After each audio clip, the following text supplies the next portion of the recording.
Oi, galera! Hoje mais um Biblight Talks e a gente vai falar com a Ana Lídia Borba. Ela é uma personalidade do esporte no Brasil. Ela é conhecida inicialmente por uma carreira de triatleta profissional e aí depois de alguns anos e alguns diversos trabalhos, ela entrou como comentarista na ESPN Brasil, comunicadora e empreendedora nata no universo dos esportes de endurance. De formação em engenharia civil, a Ana transitou pela alta performance nas provas de triatlon para um papel mais amplo no esporte, atuando como treinadora, diretora técnica de eventos esportivos, além de produzir conteúdo, liderar iniciativas que promovem a participação feminina nos esportes como ciclismo e também no triatlo. Sua trajetória inclui superação de desafios como retornar após lesões, por exemplo, de muitas dores e limitações decorrentes de um acidente de bicicleta que foi muito sério, e continuar competindo em provas de longa distância como Ironman e desafios de ciclismo. Hoje a Ana também se destaca por as suas iniciativas de empreendedorismo e comunicação esportiva, incentivando a inclusão e a representação feminina no esporte, inspirando também outras mulheres com seus projetos e a presença em todos os eventos esportivos.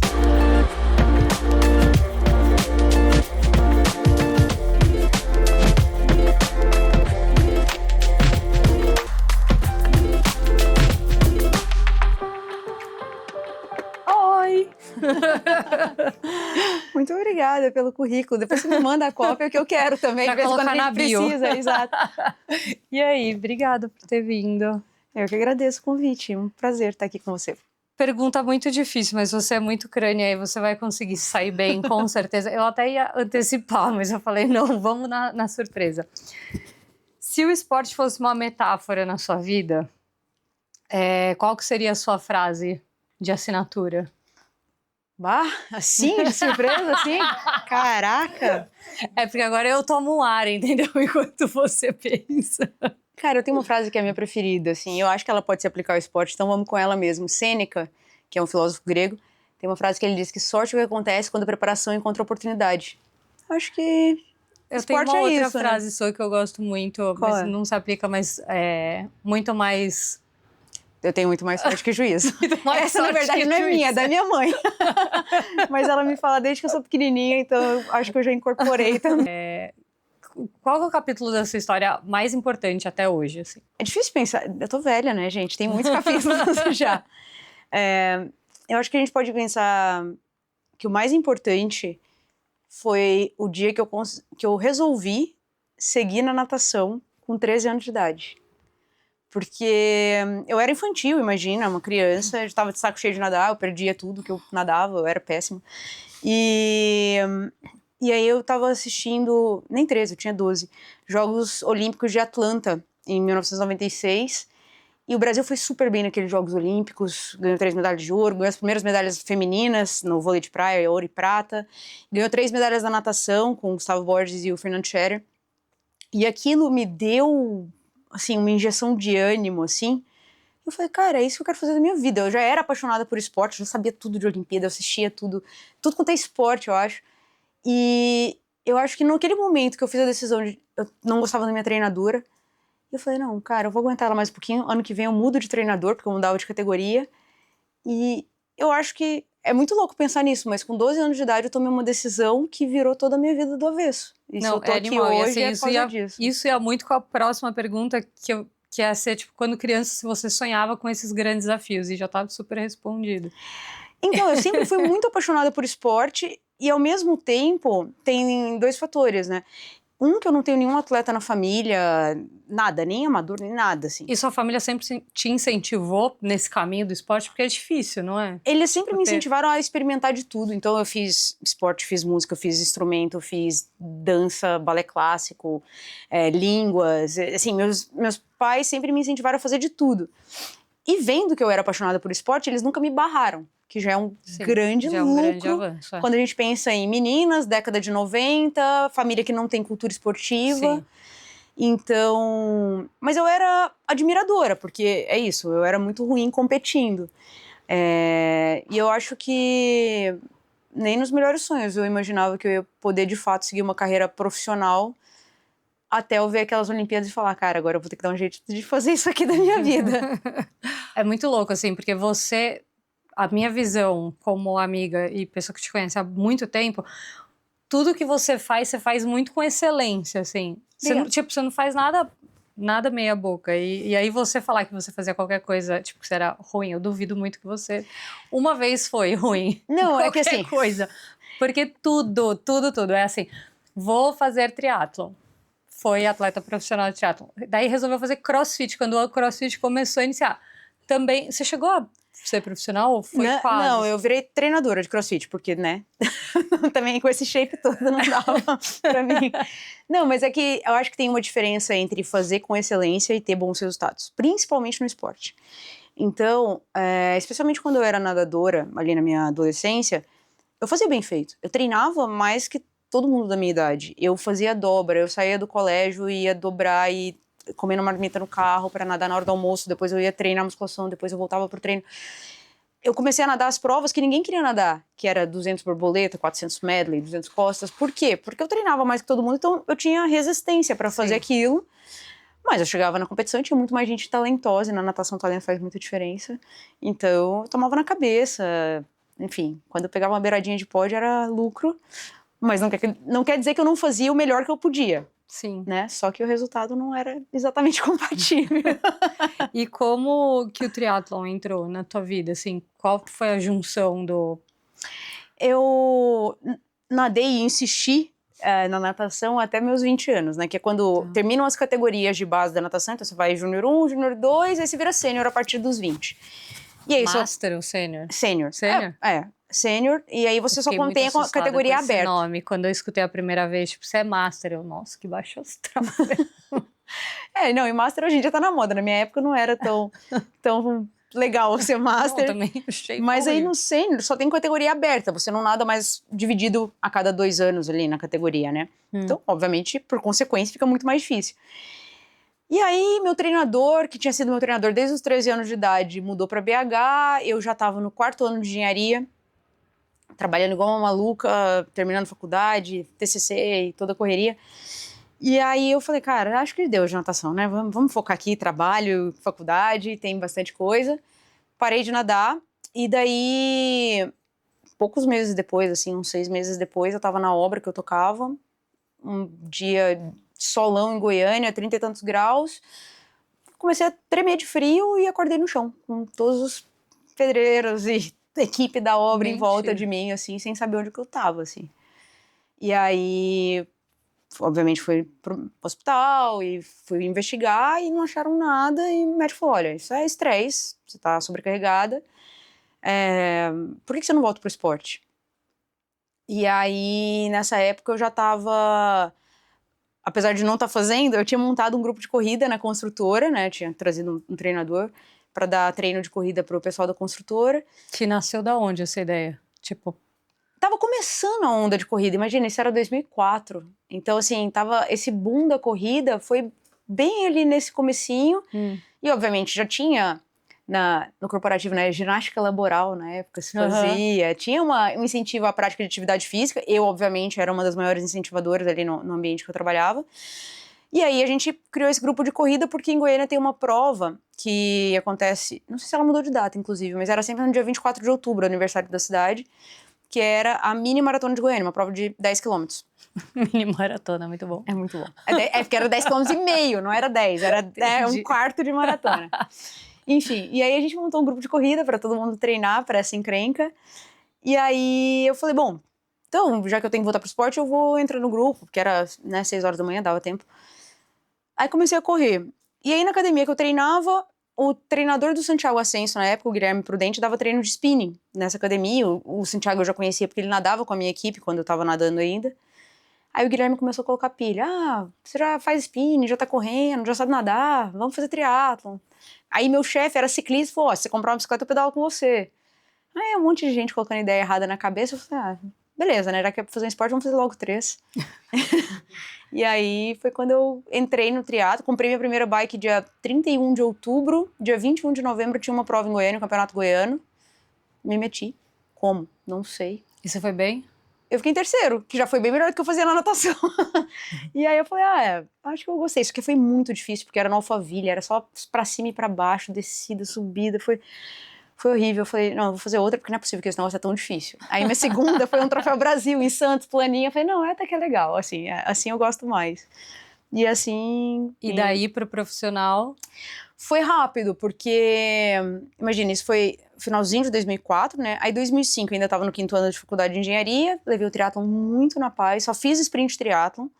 Então eu fiz o circuito do Troféu Brasil, fiz uns campeonatos goianos que ainda existiam, mas assim, encaixando o treino, 5 horas da manhã, tudo normalzinho. Mas eu comecei bem, daí ganhei campeonato brasileiro de categoria, umas coisinhas assim.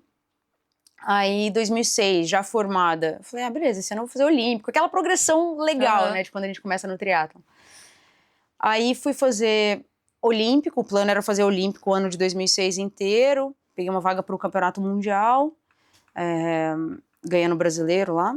E aí, quando eu tava treinando para esse campeonato mundial, ele era no finalzinho de agosto, e no meio de agosto tinha, assim, meu técnico queria que eu fizesse uma prova, porque julho eu tirei férias da construtora e fiquei só treinando, assim, vida de profissional, um mês. E daí, meu treino, assim, né, dentro da escala de quem tinha começado no triatlon há um ano.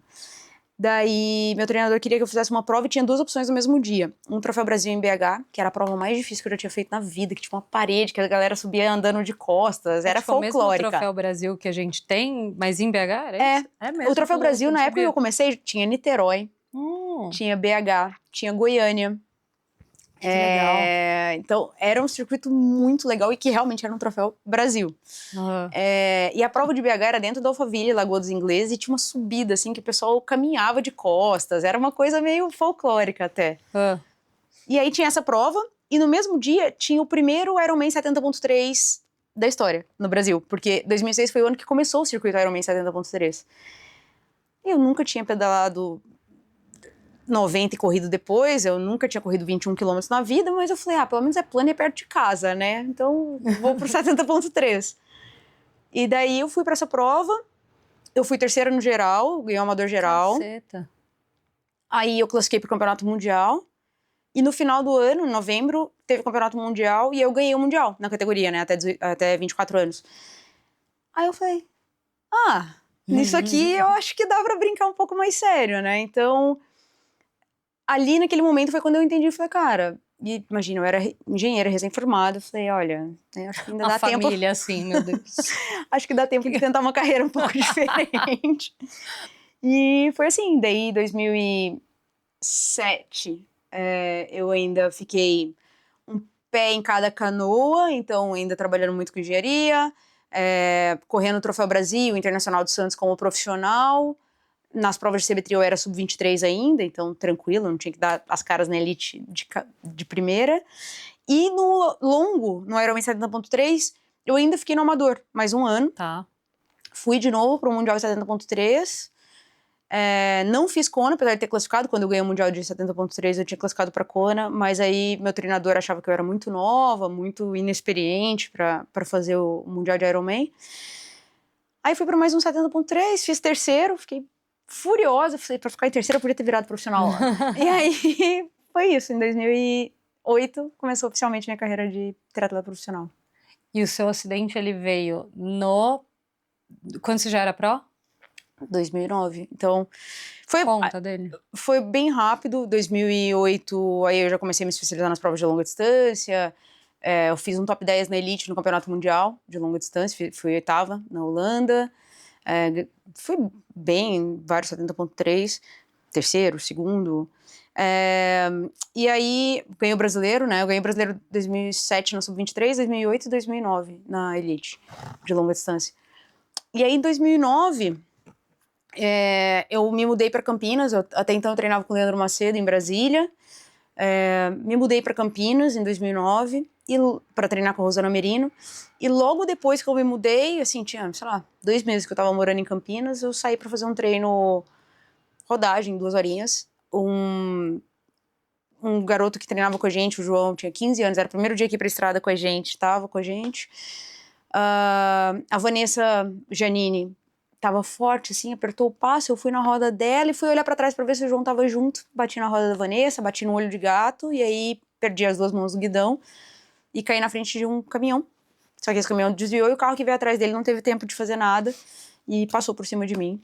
Passou. Tipo, Eu virei um lombada. quebra-mola, é isso.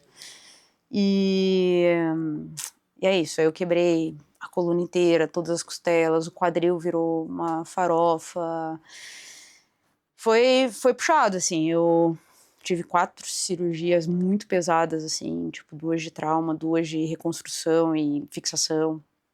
Hoje tenho mais de 30 parafusos, placa por tudo quanto é lugar, assim. Fiquei 1 mês na UTI, fiquei 4 meses de cadeira de roda, depois fiquei mais 4 meses de muleta. Então... Aí recebi no hospital o prêmio de triatleta de longa distância do ano, do Mundo Tri, curiosamente. Você é só bandeirinha branca, assim, socorro. Era meu primeiro ano, tipo, forte. Eu tinha Ai. acabado de fazer minha estreia no Ironman Brasil 2009. Eu fiz 5º lugar, fui melhor sul-americana, né? Ganhei da Fernanda por 1 minuto e 40. Caraca. Desesperador. E aí foi isso, no final de 2009 veio esse acidente, então eu tava no comecinho de carreira e tive que resetar, ficar 1 ano fora e depois começar como se nada, né? Tipo, de muitos passos atrás. E aí, depois do acidente, como que você levou, assim? Você voltou pro Pro, você continuou, você deu 2 passos para trás, você voltou a pedalar. O que isso mudou em você, exatamente? Eu voltei pro Pro, então assim, eu vou dar um spoiler do final, né? Na verdade, eu acho que voltar pro Pro foi o que me tirou do buraco tão rápido e tão completamente, vamos colocar assim, porque eu tava no hospital, eu perdi o movimento da perna esquerda, o movimento e sensibilidade da perna esquerda durante um tempo, assim, alguns meses. E a dúvida Calma, só uma pergunta. O que os médicos falavam? Tipo, que ia ver se eu ia voltar a andar. tá. Não, primeiro eles queriam que eu ficasse viva, né? Então Sim, eles já deram é várias ótimo. notícias ruins pros meus pais. E tipo, olha, né, fica por perto porque a gente não sabe se tem amanhã. Mas depois, em algum momento, eu comecei a questionar, tá, tipo, beleza, eu já vi que não vai dar tempo de fazer o Ironman 2010, mas quando é que eu volto? E o povo, não, calma, temos que ver se você vai conseguir andar, o que vai ficar de sequela. E o tempo todo eles me tirando o pé, eu falava, não, eu vou voltar. E assim, aí tinha um intensivista que cuidava de mim aqui no Einstein, que era o Dr. Gustavo, e ele tava correndo, né, na época ele treinava corrida. E eu falei, você treina, porque daqui a 6 meses eu vou ganhar de você. Enfim, ele chegou chorando pro meu pai contando essa história. Mas eu coloquei na minha cabeça que eu ia voltar e que eu ia voltar profissional. Claro, em vários momentos, assim, eu tive minhas dúvidas. Pode ter passado pela minha cabeça algumas vezes que talvez eu tivesse que voltar pro paradesporto. Mas eu sempre coloquei na cabeça que eu ia voltar pro alto rendimento, assim. E aí, quando eu voltei, minha primeira prova, eu não estava liberada ainda pelos médicos. Eu já estava... Em agosto, eu comecei a poder trota caminha. E aí, no finalzinho de outubro, eu tinha uma prova GP em Balneário Camboriú, que era um sprint. Tá. E aí, eu me inscrevi. E aí, na véspera, minha mãe ficou sabendo. E me ligou com o meu médico em conference call. Aí ele falou, você não pode fazer isso, você não tá liberado. Eu falei, você não falou que eu posso correr 30 minutos? Ele falou, falei. Eu falei, Eu é um juro que eu vou sprint, correr são menos 25. Eu Vai prometo dar que eu no faço máximo isso. 25. E aí, bom, enfim, aí eu nadei bem, pedalei bem, fiz um pódiozinho lá, fiquei acho que 4º. Aí eu falei, beleza, tô no caminho, vai gastar um tempo aqui, mas vai dar tudo certo. E foi assim que eu reconstruí minha carreira, assim, tive que me adaptar bastante. Comecei a nadar muito melhor do que eu nadava na época de nadadora. Comecei a pedalar muito mais. A minha corrida não foi mais a mesma. Meus melhores tempos de corrida são de 2008 até hoje, exceto da maratona. Mas é porque nem conta, né? Maratona é muito devagar e sempre. Mas meu melhor de 10, de 21 ainda são de 2008. Mas eu consegui voltar pro profissional, que era o meu grande objetivo. E aí, em 2010, eu tava de muleta lá no Ironman, comentando. Entrei na carreira de, vamos colocar assim, de comunicação. Na época que eu não tava podendo fazer o esporte. E aí, nessa de comentar, eu falei assim, ano que vem eu vou estar na linha de largada, né, vocês vão me ver do outro lado.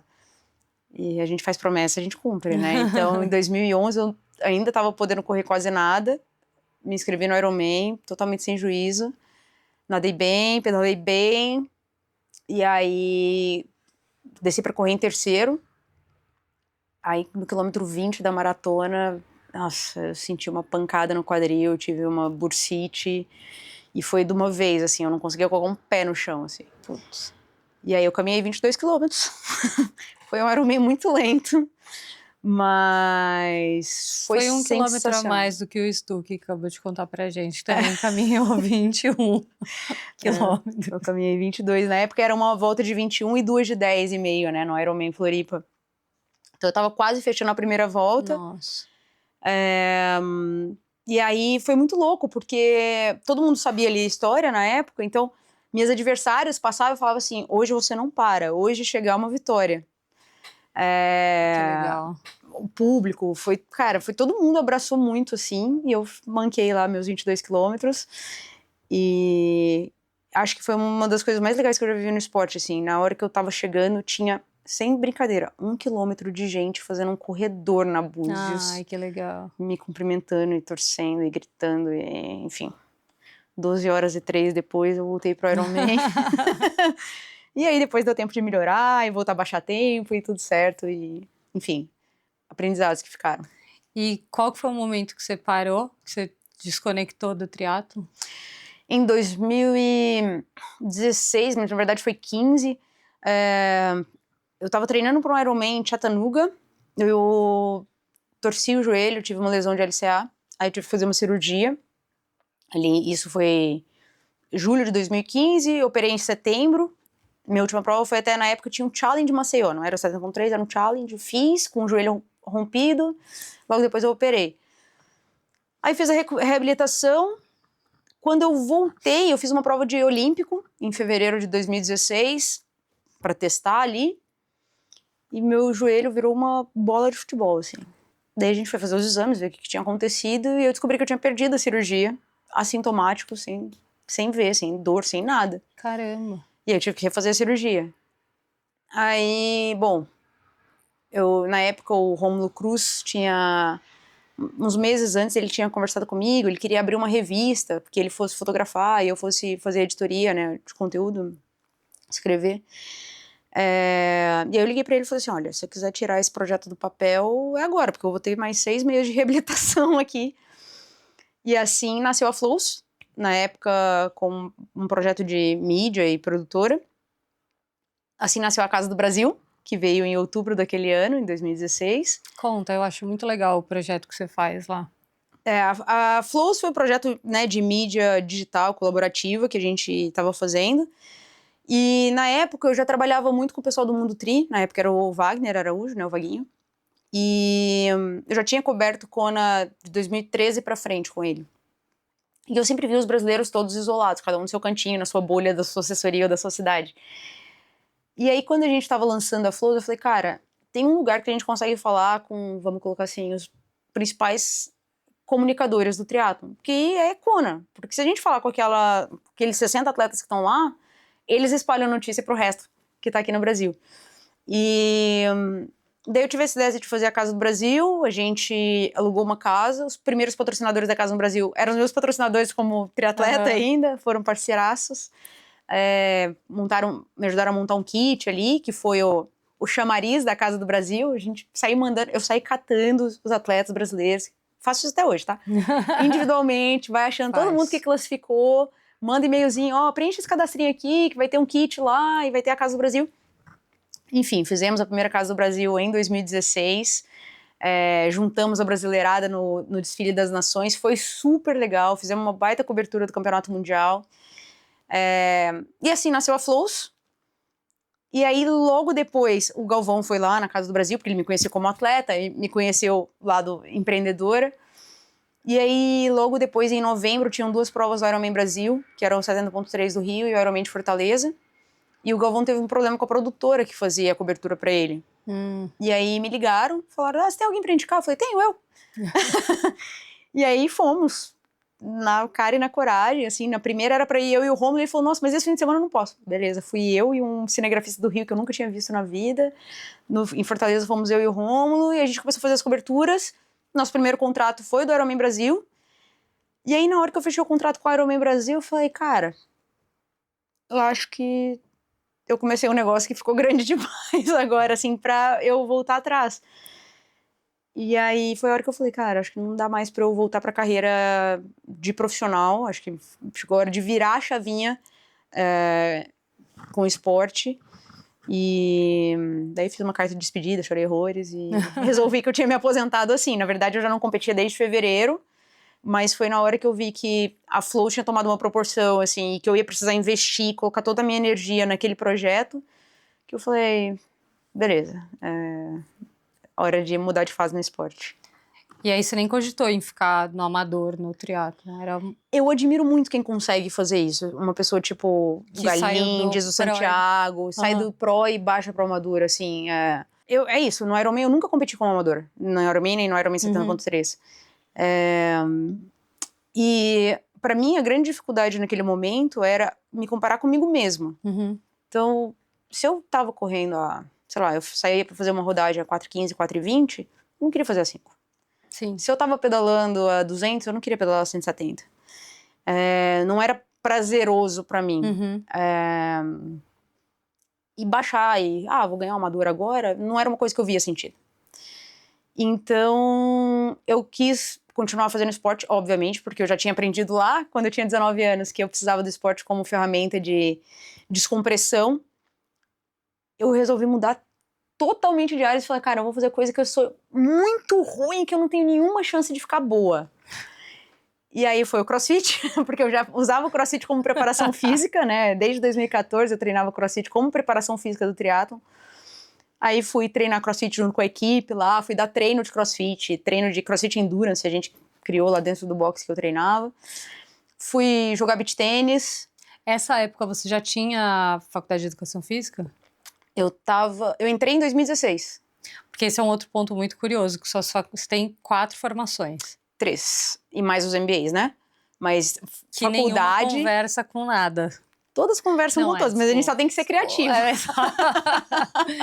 Eu já tinha falado isso uma vez, já tinha tomado essa no privado.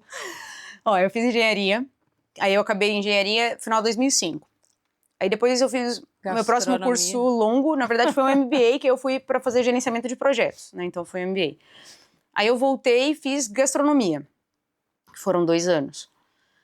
Aí eu normalmente fico 1 ano, assim, de férias de curso longo e volto, mas aí nesse foram 2 porque foi o acidente no meio. Aí depois que eu terminei gastronomia, dei 1 ano mais tranquilo, aí eu fui para educação física.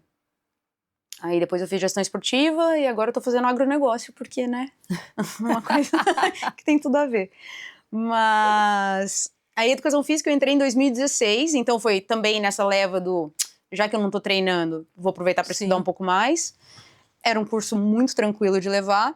Em 2017, quando eu comecei a dar treino de CrossFit, porque na verdade eu estudei a vida inteira, eu sempre fui aquelas atletas caxias que sabe tudo que tá fazendo, por que tá fazendo. Mas aí, quando eu comecei a dar treino em 2017, eu tive uma denúncia, né, do CREF.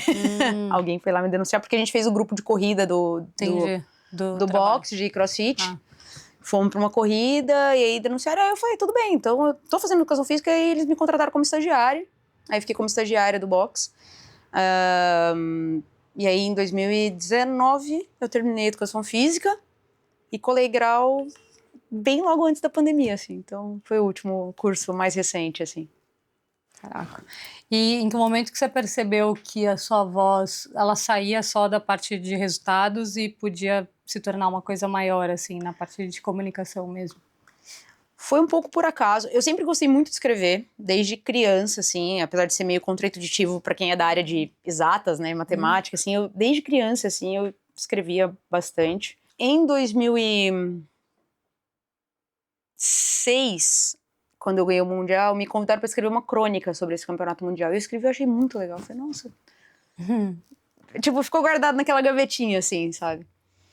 Aí, em 2009 para 10 ali, o Vaguinho do Mundo Tri começou a me convidar. Eu já fazia muito, para aquela época, gente, não era normal fazer mídias sociais. Sim. Mas era uma coisa que eu fazia muito direitinho como profissional.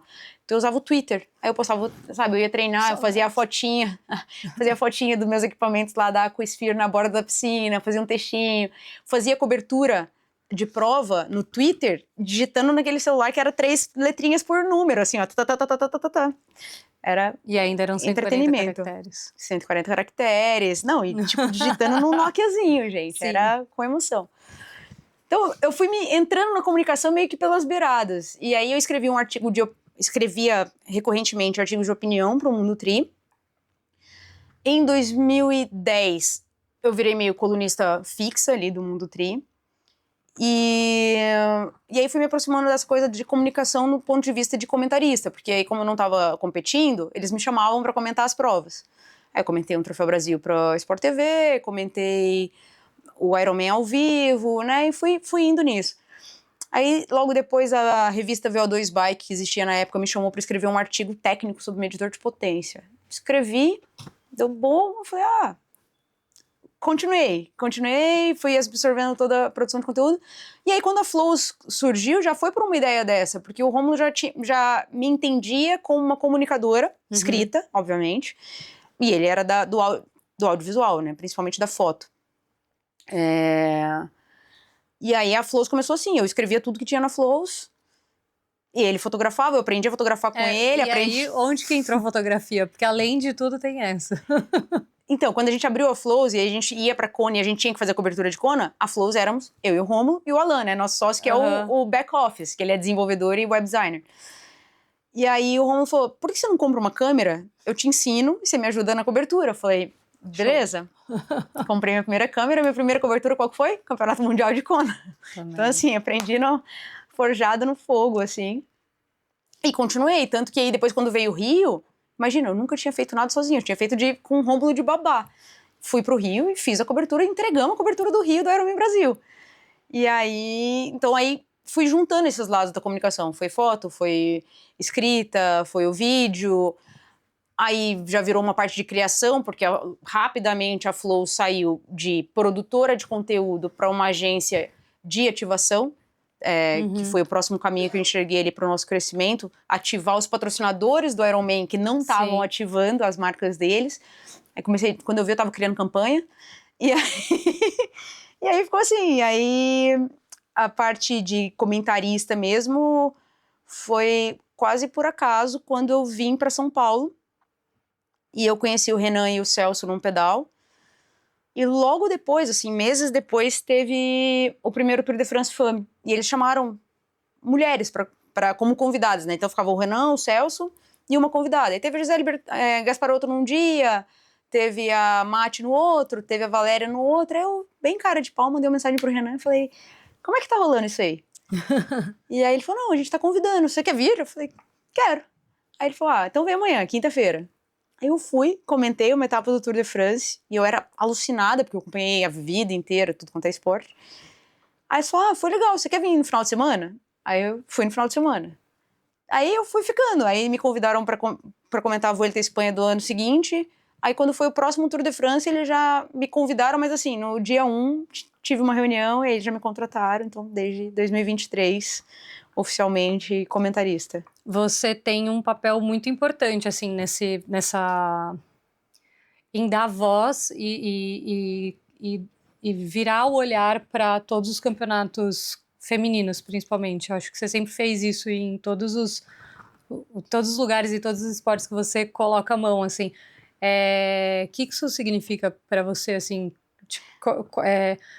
Que barreiras que você quer quebrar exatamente? Olha, eu acho assim, primeiro que eu tive sorte que a minha base esportiva é de 2 esportes que são igualitários, né? Então na natação é igual, quando tem premiação é igual para todo mundo. E no triatlon também, premiação é igual. Ainda assim, a visibilidade não é igual, a gente sabe que não é. Sim. Né? Então, quantas vezes a gente... Poxa, ganhava uma coisa e o cara que ficou em terceiro era a capa do jornal e a gente aparecia na notinha de rodapé.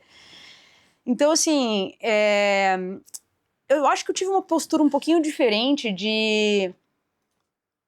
Talvez não de enfrentamento, de falar, cara, que absurdo, que estão fazendo, que não colocam as mulheres, mas de mostrar o tanto que é legal e o tanto que é competitivo e o tanto que é mais difícil pra gente chegar lá naquele nível, sabe? Porque ninguém faz conta disso, de que não tem o estímulo, de que quando você é adolescente te falam, você vai ficar com o ombro largo demais porque você tá nadando, você vai ficar muito musculosa, você, sabe, tipo, não, a mulher não é estimulada a chegar lá na frente.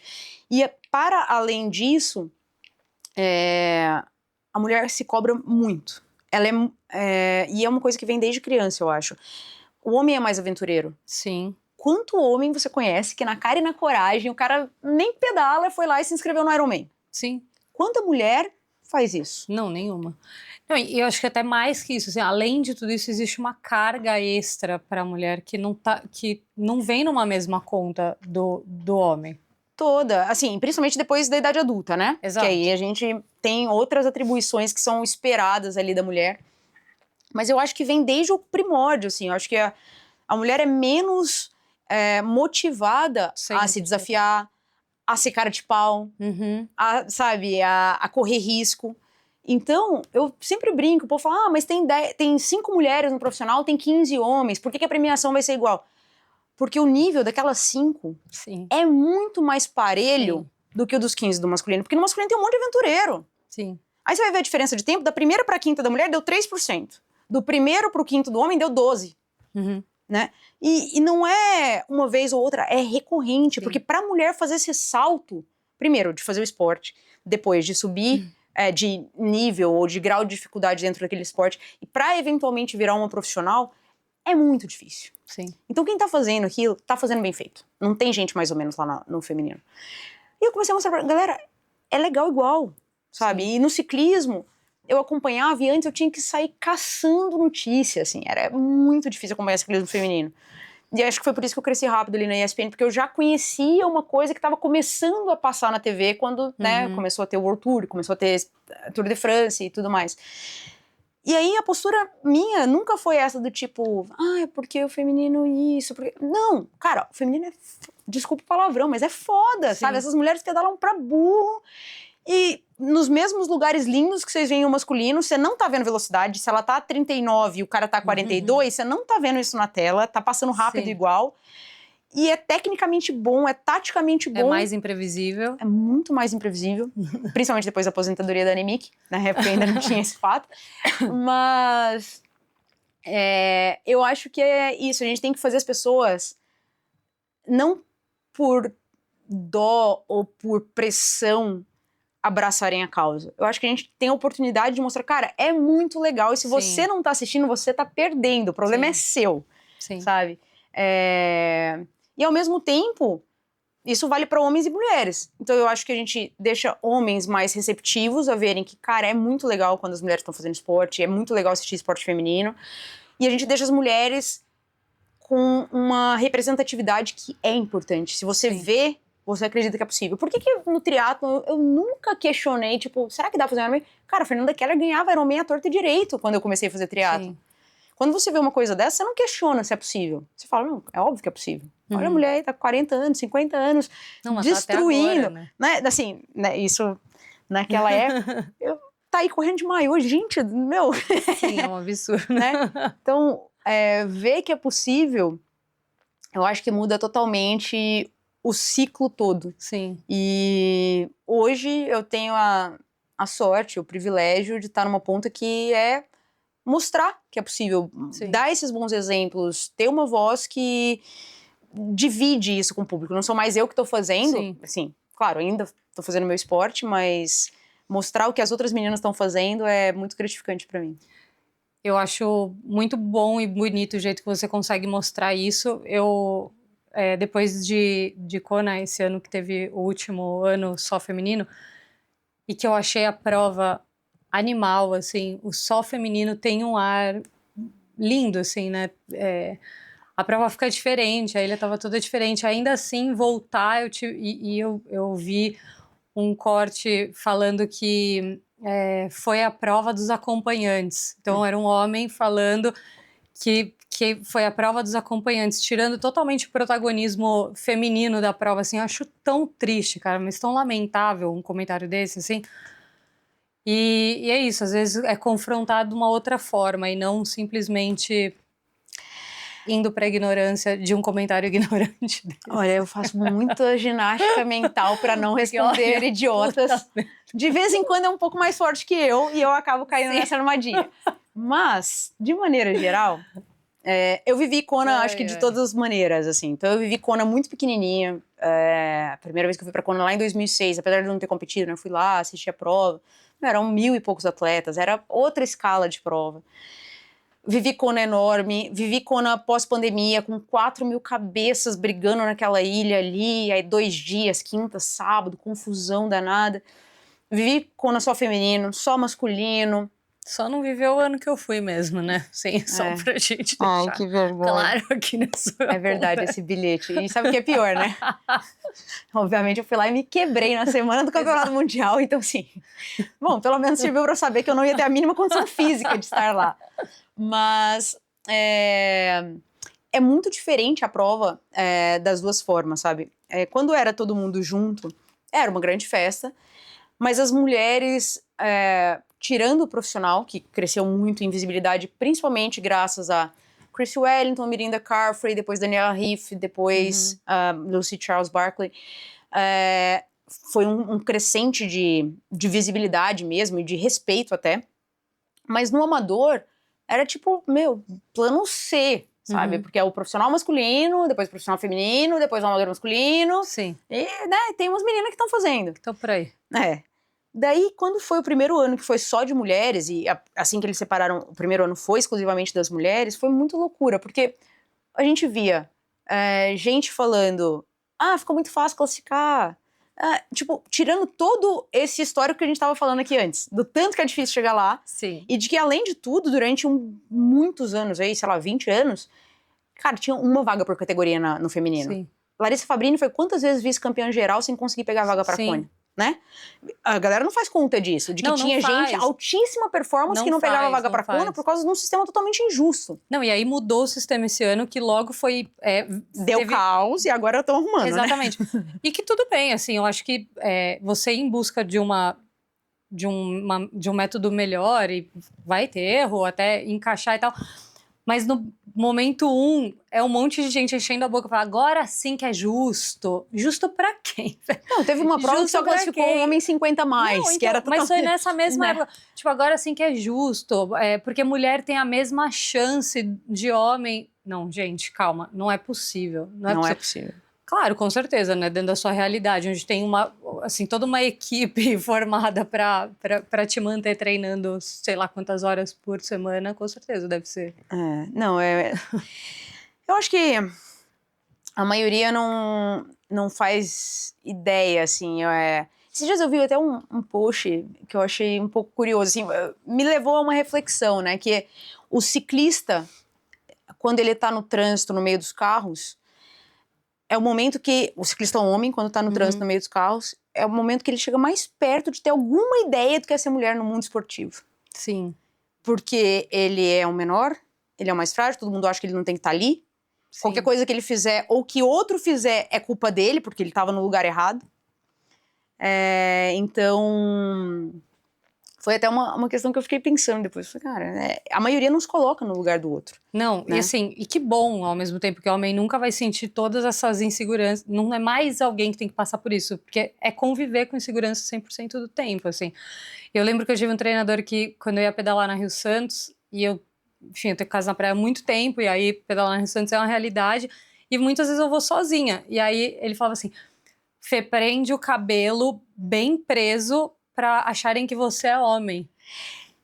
Outra história muito boa dessa... E tipo... não. Infelizmente. Assim.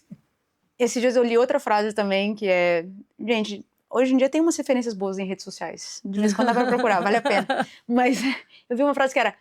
Quantas precisamos ser pra deixarmos ser sozinhas? Sim. Porque é isso. Você vai pedalar com uma amiga sua, mas vocês vão sozinhas? Sim. Você vai pedalar com 2 amigas suas, mas vocês vão sozinhas? Uhum. Não vamos sozinha. Então eu, Fernanda, Amanda. Entendeu? E ainda tem essa visão. Então, é mais difícil o caminho. Sim. E acho que agora estão chegando num modelo, estão tentando, fazendo o possível para chegar no modelo. Mark Allen foi fundamental aí em puxar um pouco da responsabilidade dessa discussão, porque os homens têm que puxar um pouco dessa responsabilidade também. Acho que a gente vai chegar num modelo equilibrado. E, cara, de novo, não é...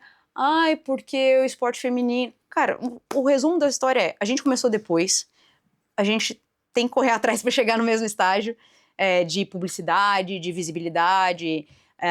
As mulheres que se organizaram para fazer isso conseguiram, e o melhor exemplo disso é o tênis, que quando fundou a WTA, deu uma escala de visibilidade, de importância dos torneios, de qualidade. A partir do momento que tem dinheiro, tem mais gente no profissional, tem mais nível técnico, tem, por definição, acaba sendo mais atrativo. Então hoje, quando você olha a lista das atletas mais bem pagas do mundo, é o quê?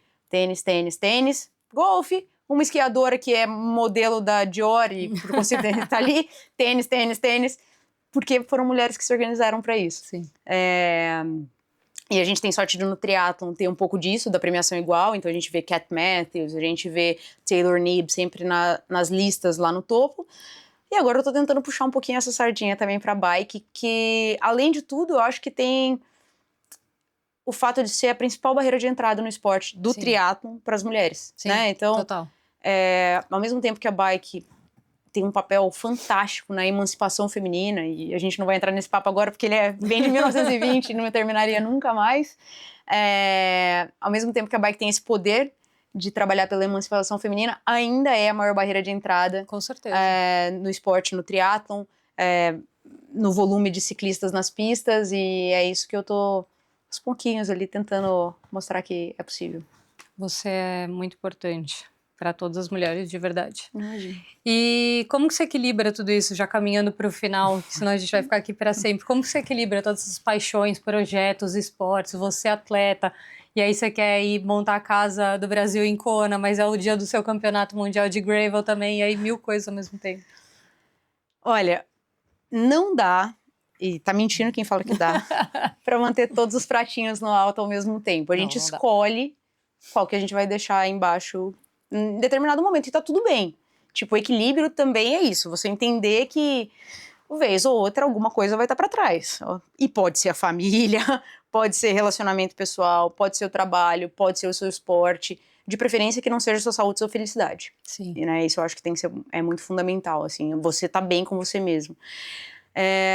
Então, teve uma época que minha prioridade foi treinar, trabalhar e estudar. Eu deixei minha saúde de lado, eu deixei meu esporte de lado e eu descobri que era muito fundamental para mim. Eu acho que ali eu aprendi esse encaixe, sabe? Então, por exemplo, ano passado foi um ano de crescimento profissional para mim. Eu dei muito foco no trabalho. Eu queria ter... No começo do ano, se me perguntaram, eu falei, cara, eu quero correr gravel, eu quero entrar em forma, voltar a correr gravel. Corri meia dúzia de coisas do jeito que deu, porque trabalhei igual um burro de carga. Paciência. Para esse ano, eu quero entrar em forma, quero, né, fazer o que eu queria ter feito ano passado, organizar um pouquinho melhor meus treinos, voltar a correr num nível um pouco mais alto. Mas no mais, é organização. E todo triatleta sabe, né, que quanto mais ocupado a gente tá, mais a gente consegue encaixar as coisas do jeito certo. Né? Tem aquela máxima que se você precisa de alguma coisa, pede para quem tá mais ocupado. Porque é isso, se você tem que treinar das 6 às 8, você não deixa pra treinar às 7, quando você vê 9, e aí você não treinou, e acho que você já falou sobre isso também. Então é isso, eu me organizo eu treino cedo, eu volto, eu faço o que é de e-mail, eu faço meu almoço, à tarde é 100% foco no trabalho.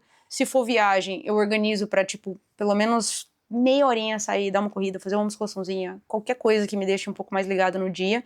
E eu tento organizar minha agenda, como são projetos diferentes, eu tento ter uma ordem mais ou menos lógica. Então, tipo, segunda-feira é planejamento e produção na frente do computador, terça-feira é dia de reunião, quarta-feira é dia de estar fora, quinta-feira é dia de entrega, sexta-feira eu deixo vazio, entre aspas, porque é dia de apagar incêndio.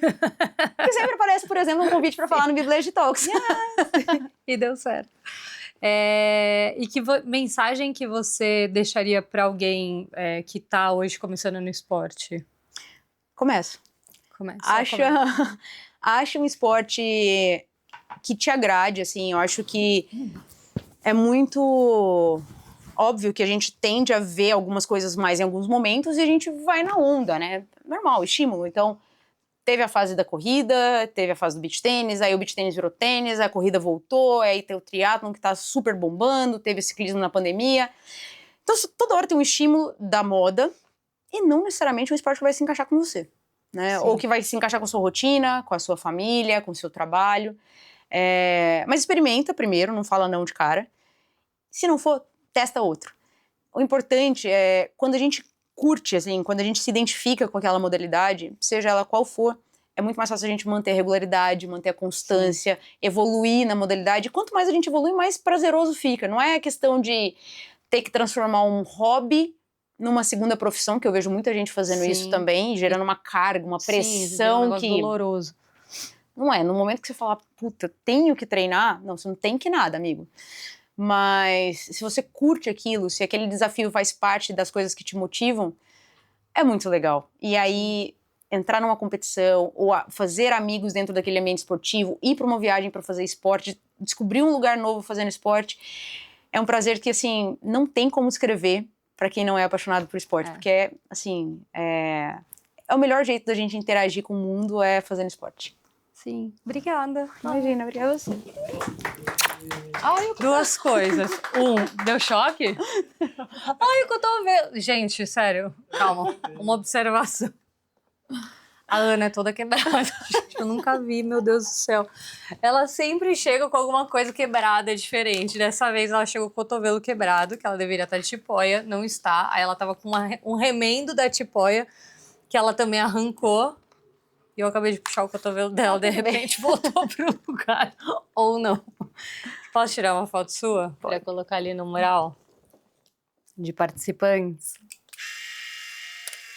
Yes. E um presente pra você. Ai, que chique. Da Tri Design. Tem uma meia pra você pedalar bem linda. O mais importante é que tem a caneca pra tomar café. Porque eu fiquei com vergonha de pedir. Mas... Ai, eu não Ai, pra mim. Amei. Que tem também os sachêzinhos de Outlive. Pra não ficar doente no meio dessa correria. Ter sua dose de saúde diária. Amei. Muito obrigada. Espero que você goste desse presente. Com certeza. E valeu. Valeu, galera, pra quem acompanhou até aqui. Não esquece de se inscrever no canal e de seguir a gente também lá no Spotify. Aqui na tela tem o QR Code também do nosso clube no Strava, então segue lá, acompanha todos os desafios e as comunicações que a gente vai mandando por lá. Obrigada, até a próxima!